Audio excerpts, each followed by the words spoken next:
We're learning from our parents, our family, and our environment how to be in the world.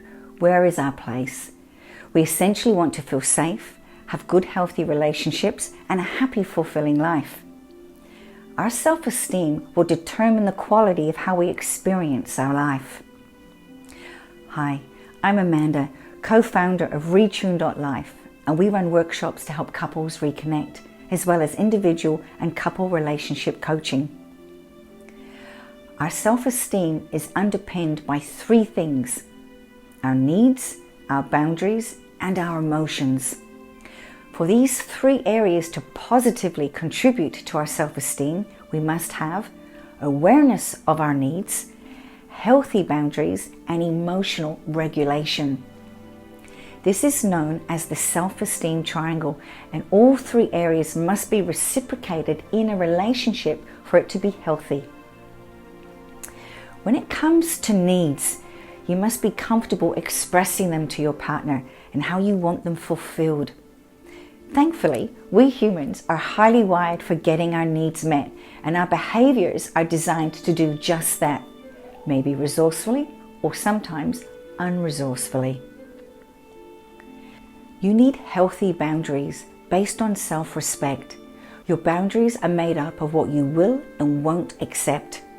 If you allow someone to treat you badly, then the message you're giving them is that it's okay for them to do that. Standing up for yourself shows self-respect. You're setting a boundary. All emotions are valid, as no one can tell you how you should feel. However, we are responsible for regulating our emotions. And this means being aware of what we're feeling and whether now is the appropriate time to let the emotion have its expression. Needs, boundaries, and emotions are the foundations of our self-esteem. If we're not clear about or able to express our needs, if our boundaries are soft or non-existent, and if we're not master of our emotions, then we will be perceived by others as someone with low self-esteem.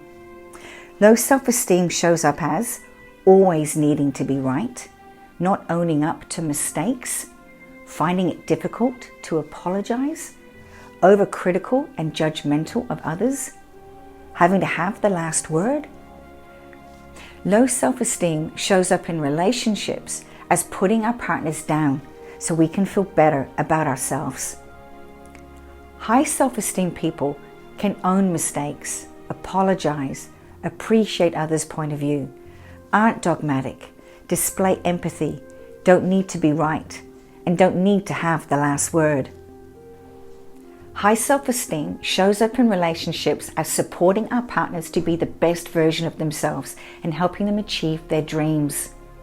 Remember though, we can't give what we don't have. So if you don't have good self-esteem, we can't give it to others. If you're a parent, your children will model your level of self-esteem, and you can't fake it either.